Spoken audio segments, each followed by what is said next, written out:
That girl isn't smart enough to handle anything important. That's what Uncle Brian said to the boardroom out loud, while Jade sat 2 chairs away pretending it didn't sting. She was 26, quiet, always scribbling in her ledger or tapping away on spreadsheets. To them, she was the girl who fetched coffee, not the one who balanced the books that kept the company afloat.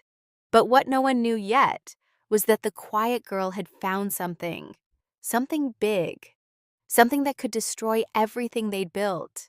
She was no genius, maybe, but she wasn't stupid, and she was done being invisible. If you've ever been underestimated or had your loyalty turned against you, hit like, subscribe, and share your story in the comments. This one's for the quiet ones who saw everything. Jade Matthews grew up in the back office of her family's business, a mid-sized tech firm her father co-founded with his brother Brian. By the time she was 16, she was handling payroll, learning tax codes, and correcting her uncle's math. Not that he ever noticed. To the men in her family, Jade was the obedient daughter who'd help out until she found a husband or a real passion. Her voice didn't matter in board meetings. Her title said assistant, even though she ran the books. Her mother had passed when she was 12, and her father, sweet but absent-minded, left most decisions to Brian. That made Uncle Brian the de facto leader, and he wore that crown proudly. But recently, something in the numbers didn't add up. Jade noticed tiny discrepancies, rounding errors that weren't errors. Then she found the hidden accounts, 10 years of small thefts adding up to millions. She told herself it must be a mistake, a glitch. Maybe her father knew. Maybe there was a reason. But the deeper she looked, the clearer it became Uncle Brian had been stealing, and everyone else had been too blind or too greedy to see it. Before Jade could act, she had to be sure. So she dug deeper into the past and unearthed more than just missing money. Jade had always been the girl behind the scenes, the one who stayed late to finish the numbers, who knew every client's billing history by heart, who triple-checked everyone else's mistakes before they hit the IRS. But somehow she was never seen, never heard, never truly respected. She remembered being 13 and watching her uncle call her cousin Evan, a boy the same age as her, into the office for business talk. Jade would be outside the door trying not to listen, pretending she didn't care. Evan got taken to investor lunches. Jade got asked to refill the printer paper. At 16, she was given the family's bookkeeping software to play with, as her uncle put it. What he meant was, do the work, don't ask for credit. She kept the ledger's clean, fixed accounting errors from the senior staff and created financial summaries so her uncle could take them into board meetings. He presented them as his own. Once she made a suggestion about restructuring a vendor contract. It would have saved the company $80,000 a year. Brian waved her off. Stick to QuickBooks, sweetheart. That's what you're good at. Her father, John, was no better, though not out of malice. He loved Jade deeply, but was blind to what went on around him. After her mother died, he buried himself in product development. Brian took over the financial reins. And when Jade tried to speak up, John would pat her hand and say, "Don't worry about that stuff. Let your uncle handle it. You're still young." Jade stayed quiet, but she didn't stop working. She earned her accounting certifications in night classes. She got her business degree online. No one in the company even noticed, not even when she passed the CPA exam. The bitterness crept in slowly, like smoke under a door. She told herself she didn't want recognition. She didn't want power, just stability, loyalty. A seat at the table she had already been holding up for years. But being overlooked wasn't the worst of it. The real wound was betrayal, quiet, insidious betrayal by the people she trusted. It started one tax season when she noticed inconsistencies in old records. At first, she chalked it up to legacy systems. But then she found a reimbursement that had no corresponding expense. Then another and another. She dug into past statements and discovered a trail of shell companies, small vendors who were actually LLCs registered under obscure names, and all traced back to an address in Tampa. That address belonged to a house Brian had bought in cash. The theft wasn't clumsy, it was methodical. Tiny amounts skimmed over years, hidden through tax write-offs and strategic line items. No one had questioned Brian because everyone assumed the numbers were Jade's. She was the invisible wall behind his empire. It wasn't just money he stole. It was her labor, her credibility, her future. Jade confronted her father gently, hoping to plant seeds of doubt. "Dad, do you know how the vendor lists are managed? Who signs off on contracts?" John just smiled and said, "Brian handles the logistics." "You know that. Why?" She bit her tongue. "No reason. Just curious." She started documenting everything. She backed up files, made spreadsheets, even stored copies off-site. She didn't know what she was preparing for: an internal confrontation, a legal battle. All she knew was that she needed proof. At the same time, things at the company were heating up. They were preparing for an IPO, initial public offering. That meant outside audits, investor scrutiny, SEC filings. Jade kept waiting for someone to notice the fraud, but no one did.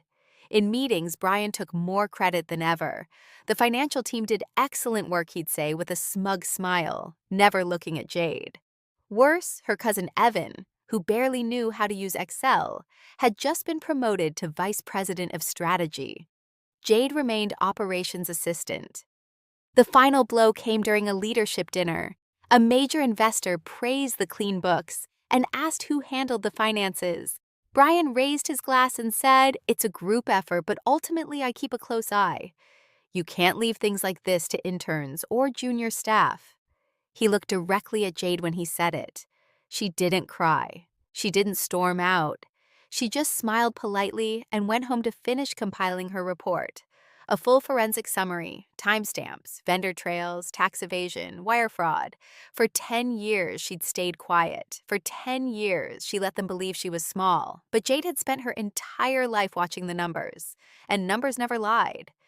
What she did next would flip the boardroom on its head, especially since she chose to expose it all on the company's biggest day. It was 7:04 a.m., on the day of the IPO. The sun was barely up, but Jade had already been awake for hours, her final report saved on a flash drive she wore like a pendant around her neck.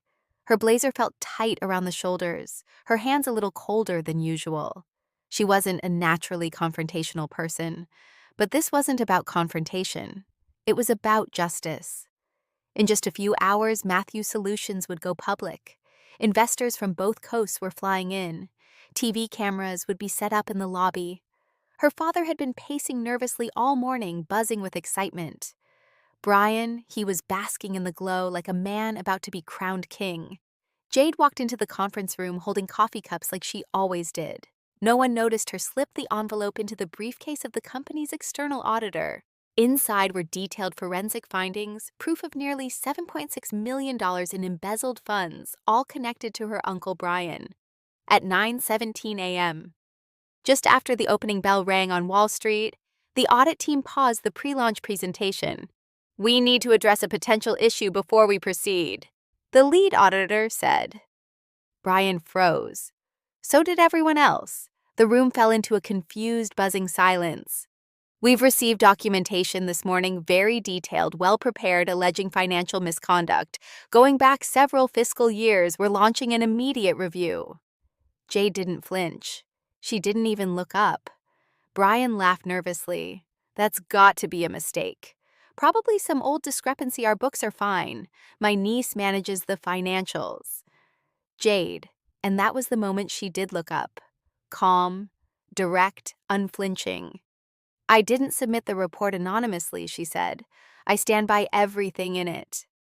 The silence was sharper this time. John, her father, looked at her, like he didn't understand the language she was speaking. Brian's face drained of color, lips pressed tight, pulse visibly ticking in his temple. "Sweetheart, we should talk about this privately," her father said, trying to smile. "You don't understand how these things work." "No," Jade said. "You don't." The auditors asked Brian to step out. Security followed. That image of her uncle, sweaty and red-faced, escorted from the conference room on the very day he planned to make himself a millionaire several times over, would stay with Jade for a long time. But the drama didn't end there. Once the audit paused the IPO process, everything spiraled. Reporters outside caught wind of the disruption. One of the board members leaked part of the documentation. Within hours, local news stations were calling the office and investor confidence started to plummet. Jade should have felt triumphant. She had done it. She had uncovered a decade of theft, saved the company from federal scrutiny, and exposed the man who'd belittled and stolen from her since she was a teenager. But the most painful moment came later that afternoon, when her father came to her office, quiet pale, holding a photo of her mother. "You blindsided me," he said. His voice was hollow. "You made us look like a circus." "I saved the company," Jade replied. But even as she said it, she didn't feel like a savior. "You trusted him more than you trusted me. And he was stealing from you the whole time." John looked down at the photo. "He was my brother. He was your partner. I'm your daughter." That was when he said the words that broke her. "You should have told me sooner. I would have handled it." "No," she said quietly. "You would have buried it." That conversation didn't end with hugs or forgiveness. He walked out and she sat alone wondering if the truth had cost her the only parent she had left. The next few weeks were chaos. The IPO was delayed indefinitely.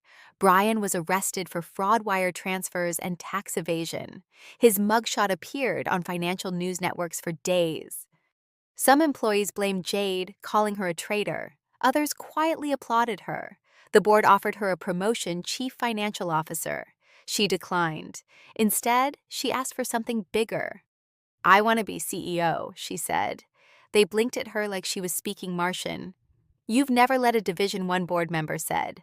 "I've been running your finances since I was 16. You just didn't know it." In the end, it wasn't about a flashy speech or a charismatic pitch. It was about the weight of what she had done, the clarity of her evidence, and the calm fury in her eyes when she said, "I know this company better than anyone. I've already saved it once. Give me the chance to rebuild it." They voted, and she won. Not because she was the most connected, not because she smiled the most or talked the loudest, but because the numbers, the same ones she had once hidden behind, finally stood in her favor. But not everyone was ready to let her lead, especially the ones who'd spent years pretending she didn't matter. Being named CEO didn't feel like a victory. It felt like a battlefield covered in ash. Jade didn't get applause. There were no balloons, no celebratory champagne. Just silence, scattered nods, and stiff handshakes from people who had looked past her for years. As she sat in her new corner office, once occupied by her father, she couldn't shake the chill in her chest. The title was hers now, but the loyalty, the respect, that was still in question. On her first day in the role, half the executive team didn't show up for the morning briefing. 2 others openly questioned her authority. "You're good with numbers?" Jade said Thomas, the former director of sales, with a smile that didn't reach his eyes. "But being CEO isn't about spreadsheets. It's about leadership. I lead with facts," she answered. "That's what saved this company." He chuckled. "No, what saved this company was luck and timing. You embarrassed us publicly. That's not leadership. That's vengeance." That word vengeance stung deeper than she expected. Was that what they all thought? That she did this to settle a score? Not to save the business, not to protect the legacy her mother once believed in, but just to humiliate her uncle. The whispers spread fast.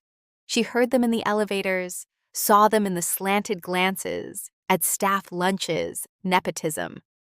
She exposed her own family. What kind of person does that? She's power hungry. Even worse, her cousin Evan, freshly demoted, but still lurking in the building, started quietly sowing doubt, especially among junior staff. He painted her as cold, calculating someone who watched her uncle steal for 10 years, just to take the throne when the timing was right. It worked. 2 department heads quit within a week. A major investor requested a leadership review. Jade worked late every night, sleeping on the sofa in her office some evenings, trying to hold the company together, while the weight of its judgment threatened to crush her. Then came the worst betrayal of all, her father. He submitted a formal motion to the board to reinstate himself as CEO until a full shareholder confidence vote could be held. It wasn't Brian. It wasn't Evan. It was her own father. She found out during a routine meeting when one of the board members slipped and mentioned the pending vote. She confronted her father that night in the same office where he used to tell her bedtime stories when she was little, curled up under his desk while he finished work. "You filed a motion to remove me," she asked. He didn't deny it, just looked down at his hands. "I'm trying to protect what we built," he said quietly. "You're young, you're emotional, you've created chaos, Jade." "I cleaned up chaos," she shot back. "You just never look close enough to see it. You aired our family's dirty laundry to the world. You humiliated your uncle, your cousin. You should have come to me." "I did come to you," she said, her voice breaking. "You told me not to worry about it." He looked away. "You never saw me," she continued. "You saw a helper, an assistant, a daughter to protect, but not a leader. Never a leader." And then she said something she'd never planned to say. "Maybe if Mom were still alive, she'd be sitting in this chair right now. And you wouldn't have underestimated me the way you always did." That landed like a thunderclap. John's eyes welled. For a moment, he looked like a man completely lost, torn between grief, guilt, and pride. He didn't know how to hold anymore. "You've changed," he said at last. "No," Jade replied. "I've just stopped apologizing." That night, she walked out of her office at 2:00 a.m., got in her car, and drove. She didn't know where she was going until she pulled up in front of her childhood home, the one she hadn't visited in nearly a year. It was dark, quiet. Her mother's garden had withered. The porch light flickered. She sat on the front steps and cried not loud sobs, but deep, silent tears that seemed to come from a place older than the past few weeks. All her life she had fought for a seat at the table. She finally had it, but she'd lost her family to get there. The little girl who used to count coins at the kitchen table while her dad called her my little CFO, she was gone. In her place stood a woman the world had forced into armor. And for the first time in her life, Jade wasn't sure she wanted the power she'd earned. Not like this. Not if it meant sitting alone at the top of a company built on silence and betrayal. But as the wind rustled through the dry trees, she remembered something her mother once told her. Courage isn't loud. It's what you do when no one's watching and when everyone's doubting. Jade stood, wiped her face, and walked back to her car. She knew now what she had to do next, not to prove herself, not to earn their love, but to build something new, something honest. And so, with nothing left to lose, Jade made the boldest decision of her life. Jade didn't return to the office the next day. She turned off her phone, closed her laptop, and let the silence settle. It wasn't a breakdown, it was a reset. For years, she'd measured her worth in reports, filed crises avoided, and approval never given. But now the old measures felt hollow. She rented a quiet cabin in the hills north of the city, no Wi-Fi, no boardroom politics, no eyes watching her every move. Just pine trees whined and the rhythmic beat of her own breath. For the first 2 days, she did nothing but sleep and walk. Her mind replayed scenes over and over, her uncle being escorted out, her father's hollow disappointment, the board's narrowed eyes as she claimed her seat. None of it felt like victory. It felt like surviving. On the 3rd day, someone knocked at the cabin door. It was Mrs. Trina Myers, the retired office manager from the early years of Matthews Solutions. A woman who had quietly mentored Jade when no one else paid her attention. "I figured you might be here," Trina said with a warm smile, holding a grocery bag. "Brought you something tea and ginger cookies. You always like those." They sat on the porch overlooking the hills, sipping slowly, letting time stretch. "You always reminded me of your mom," Trina said after a while. Smart, soft-spoken, but never soft. Jade blinked. "I don't feel very strong right now. Strength isn't about feeling it, it's about showing up anyway." There was a pause. "I never told you this," Trina continued. "But your mother and I once rewrote the entire payroll system without telling the men. They didn't notice for 6 months, but we saved the company from 2 lawsuits." Jade laughed for the first time in weeks. "She'd be proud of you," Trina added gently, "for doing the hard thing, the right thing, even when no one clapped."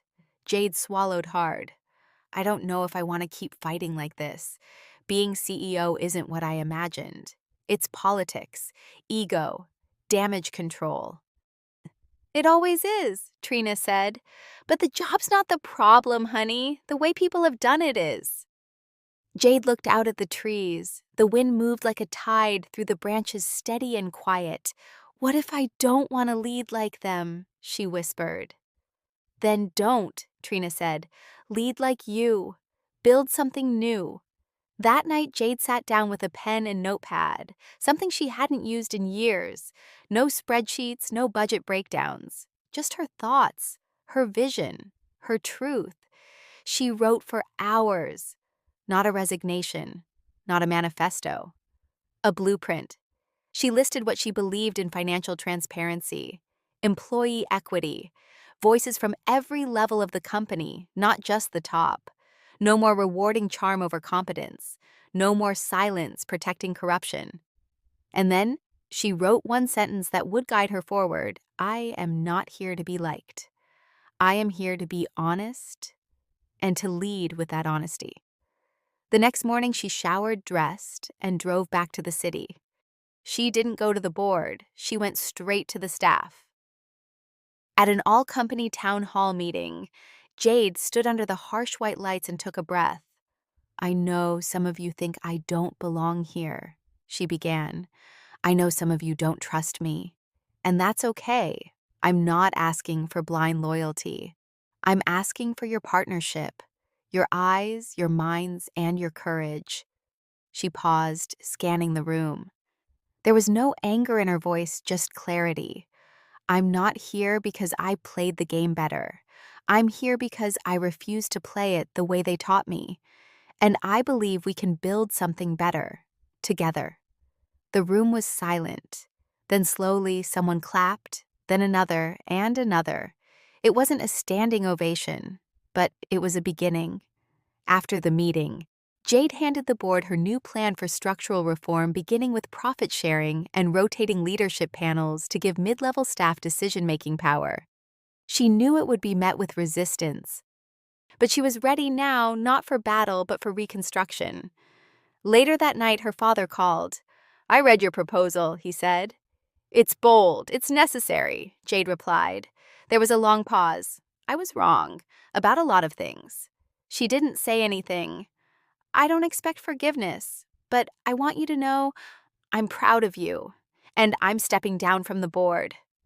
Jade closed her eyes. Let the weight settle, then release. Thank you, she whispered. This time she didn't cry. She just exhaled and felt the ground beneath her finally hold. And as Jade began putting her vision into motion, the true consequences, good and bad, started to unfold. Jade didn't just make promises, she acted. Within 2 weeks, she froze all executive bonuses until a full review of past leadership practices was complete. That included her own compensation. The board flinched, but the staff noticed. Respect began replacing suspicion. She fired Thomas, the smug sales director, who had once laughed in her face. Not for revenge, but for proven incompetence, padded numbers overpromising to clients, and quietly fueling resistance against her leadership. When the termination was announced, several employees clapped, not publicly, but enough to be heard. Evan, her cousin, wasn't so lucky either. He tried launching a whisper campaign against her online, anonymously leaking old family photos and claiming she was mentally unstable. Jade traced the IPs, handed everything to legal, and had him hit with a defamation lawsuit. He settled quietly and left the city. Meanwhile, the company's reputation shaky after the IPO fiasco began to recover. Not because of flashy PR, but because Jade opened the doors. She invited employee representatives into leadership meetings, published quarterly breakdowns of executive spending, and held open Q&A sessions twice a month. Investors came back not because they trusted the name, but because they trusted her. The woman they once dismissed as a helper had become the face of honest reform in a corrupt industry. And those who once scoffed at her, they either adapted or they disappeared. But in the quiet that followed the storm, Jade realized her journey had given her something even greater than power. 6 months later, Jade stood in the same boardroom where her uncle once mocked her, this time as keynote speaker for a Women in Business summit. No longer invisible, no longer waiting for approval. She spoke not just about numbers and leadership, but about betrayal boundaries and believing in your voice, especially when it shakes. Her company was thriving under its new transparent model, but more than that, she was free. Not because she had silenced her critics, but because their approval no longer defined her. Her father attended the event sitting quietly in the back. He didn't interrupt. He didn't try to fix things. He just listened. And after he hugged her in a way that said everything without needing words. Jade wasn't the smartest girl in the room, maybe, but she'd proven something far more powerful. She was the bravest. And sometimes courage sounds like spreadsheets and silence, until it speaks loudly enough to change everything. If you've ever been underestimated, overlooked, or told you weren't enough, this story is yours too. Share your thoughts below, hit like, and don't forget to subscribe for more true stories of karma, healing, and strength.